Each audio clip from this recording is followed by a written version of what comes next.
सास जैसा पति। कई औरतों की ख्वाहिश होती है कि वो सिर्फ अपने पति के साथ रहे, क्योंकि सास की झिक झिक किसे पसंद है।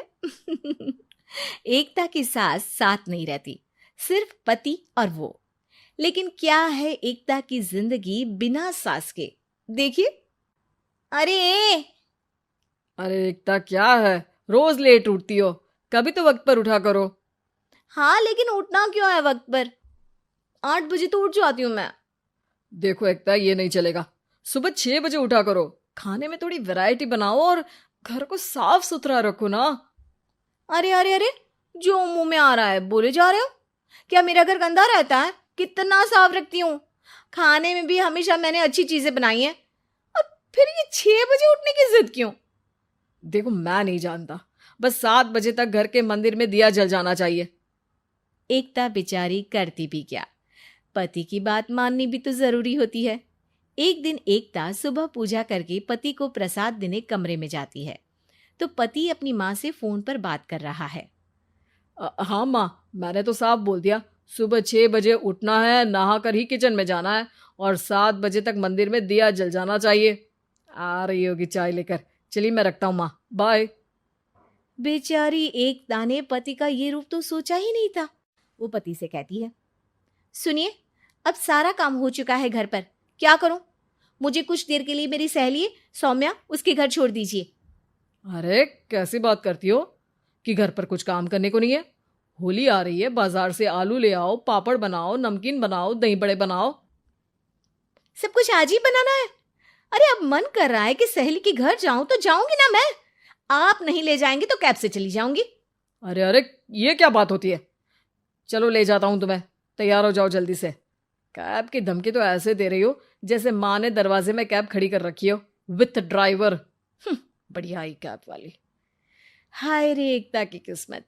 वो सोचती है कि सास साथ नहीं है, लेकिन पति के हाव भाव किसी अक्कड़ू सास से कम ही नहीं है। पति एकता को सहेली के घर छोड़कर कहता है, अच्छा सुनो, वक्त पर घर चली जाना और शाम को गर्मा गर्म पुलाव खाऊंगा मैं। बनाकर पहले ही मत रख देना। और हाँ, रायता भी बना लेना। हाँ जी हाँ, फिलहाल क्या मैं अंदर जा सकती हूँ? नाश्ता पेट भर करा दिया, दोपहर का खाना भी पैक कर दिया। पहले जो खाया है उसे तो पचा लो, दिन का खा लो, अभी से रात के खाने की चिंता में बाल न जल जाए कहीं। पति को एकता की बात पर गुस्सा तो बहुत आता है, लेकिन ऑफिस में देरी के कारण वो कुछ नहीं कहता। एकता सहेली के पास जाती है, जहां सास बहू बैठकर गप्पे लड़ा रही होती है। हाय सौम्या। नमस्ते आंटी जी। अरे वाह एकता बेटा, बड़े समय बाद देखी, कैसी हो? अच्छी हूँ आंटी जी। घर का सारा काम हो गया था, बोर हो रही थी, सोचा सौम्या से मिलती चलूं। हाँ हाँ बच्चों, तुम लोग बैठकर गप्पे लड़ाओ। मैं तुम लोगों के लिए नाश्ते पानी का इंतजाम करती हूँ। सास ये बोलकर किचन में चली जाती है। अरे एकता, कैसे आना हुआ? थोड़ी परेशान सी भी लग रही है, सब ठीक तो है ना? अरे यार, कहाँ ठीक हूँ। ना सोने मिलता है, ना अपने मन का कोई काम करने मिलता है। बस सुबह 6 बजे से किचन और रात के 12 बजे तक घर का काम। मेरी तो कमर ही टूट रही है। अरे क्यों मजाक कर रही है? तेरे तो मजे हैं, अकेली रहती है पति के साथ, न कोई सास न ससुर, न आस पड़ोस से मतलब। हम लोगों की सोच, जॉइंट फैमिली है, कितनी परेशानी होती है। अरे रहने देना, वो तो दिख रहा है कि कितनी परेशान है तू। सास किचन का काम कर रही है और तू सहेली से गप्पे। ऐसा कहाँ होता है यार। हाँ वैसे तू बोल तो सही रही है। सुबह थोड़ा सा भी लेट हो जाए ना उठने में, तो मम्मी जी किचन संभाल लेती है। पति तो जाते वक्त उठाते हैं कभी कभी मुझे। पर मेरी छोड़, तू बता, सास साथ रहने आ गई है क्या, जो सुबह 6 बजे उठना पड़ता है? पति तो तेरा 10 बजे ऑफिस जाता है। 4 घंटा खाना बनाने में लग जाता है क्या तुझे, एक लोगों का? अरे रहने देना यार, मेरा तो पति ही सास से कम नहीं है। सारा दिन का ड्रामा, अरे बातें सुनाना, बोलियां बोलना, कोसना, क्या क्या नहीं आता है उसे। यार मैं तो हैरान होती हूँ कभी कभी कि ये सास की आत्मा तो नहीं आ जाती ना इसमें। अरे परेशान हो चुकी हूँ। इतना ही नहीं, वो तो अपनी माँ से मेरी चुगली भी करता है। समझ गई।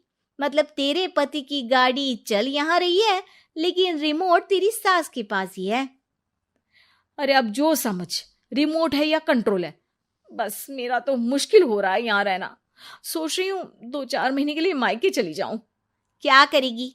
2-4-10 महीने बाद तो आना ही है ना यहाँ पर। तो क्या करूं, तलाक दे दूं क्या? अरे ये कोई सोल्यूशन नहीं है। तू अपने पति को सुधार भी तो सकती है। कैसे कैसे सुधारूं? सौम्या उसके कान में कुछ कहती है, जिसे सुन एकता खुश हो जाती है। अगले रोज, हाय रे, मेरी तो टांगे ही नहीं चल रही है। हाय हाय हाय, बहुत दर्द हो रहा है भगवान। अरे क्या हुआ एकता, रुको मैं माँ से पूछता हूँ। लेकिन पति जैसे ही माँ से बात करके एकता के पास आता है। क्या नौटंकी है ये, क्यों रो रही हो? अरे कोशिश करो ना उठने की। ये काम से बचने के लिए जो नाटक है ना, बंद कर दो, वरना माँ आ जाएगी यहाँ पर। एकता की तो मानो मन मुराद पूरी हो गई। अरे हाँ हाँ, तो बुला लो ना उन्हें, जल्दी से बुला लो। मैं 4-5 दिनों के लिए आराम करना चाहती हूँ, चल तो सकती नहीं हूँ। खाना पीना कैसे होगा? अब क्या था, सासू माँ आ जाती है एकता के घर। सासू माँ, मुझे ये हमेशा बताते हैं कि आप कितनी हार्ड वर्किंग है।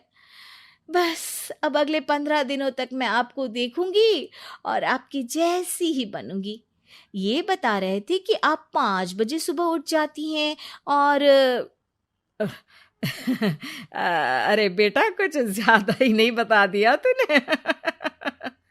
अब नहीं माँ, मैं चाहता हूं कि ये आपकी तरह तौर तरीके सीखे, जैसा आप मुझे बताती है ना। मैं तो हमेशा हॉस्टल में रहा, कभी देखा भी नहीं आपको, लेकिन मैं चाहता हूं कि एकता पूरी आपकी कॉपी बने, घर गृहस्थी आप ही की तरह संभाले। हैं? हाँ।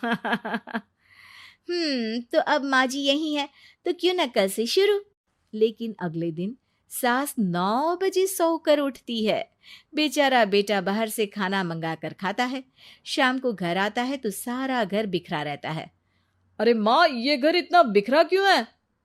अरे वो बेटा, आज वक्त ही नहीं मिला किचन से। सुबह का नाश्ता, दिन का खाना, अब रात को तो मेरा मन ही नहीं है कुछ बनाने का, तो बाहर से ही ले आ, या दिन का जो खाना बचा है ना वही खा लेना। ओ माँ, इससे अच्छा तो एकता घर रखती है, भले ही आराम आराम से काम करती है, लेकिन आज तक मुझे बासी खाना नहीं खिलाया। खुद तो तुम 9 बजे उठी हो, वो तो फिर भी 8 बजे उठती थी। अरे बेटा, मेरे बस की नहीं है 8 बजे उठना, वो तो ना मैं झूठ बोल रही थी। मैं तो चली अपने घर। अरे कम से कम तेरे पापा मुझे सुबह की चाय खुद तो बना कर देते हैं ना। ना जी ना, मुझे नहीं रहना अपने बेटे के पास। ये बोलकर सासू माँ चली जाती है अपने घर और एकता की लाइफ फिर से सेट हो जाती है बहुत अच्छी तरह।